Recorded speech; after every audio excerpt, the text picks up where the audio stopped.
Hello, this is JB. I'm with Austin Homebrew Supply here in Austin, Texas, and today we're discussing winemaking equipment.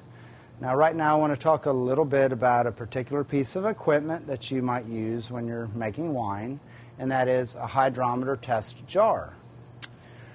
A hydrometer test jar is used to be able to take a sample out of whatever vessel your wine is in and put it into this test jar so that you can float a hydrometer into this guy and getting a proper measurement of the density, or what we're looking for is a sugar content. So this is the test jar itself. How do you get the liquid into the test jar? Well, you have two different options.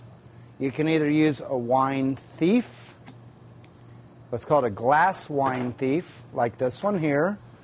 And a glass wine thief works by this simple principle. If you had a bucket or a container full of liquid and you were to immerse this into it, it would fill to whatever the level of the liquid is. If you then put your thumb over the top of it and pull it out, well, it's going to create a vacuum, causing it to stay full, so that then you can pull it over to your hydrometer test jar and empty it into the hydrometer test jar. You would do that as many times as you need to until this guy gets full enough for you to be able to put the hydrometer into it and get your reading. This is a glass wine thief. The other way that you could get a sample from your vessel, either a carboy or a fermenter, into this would be a baster, a simple turkey-style baster.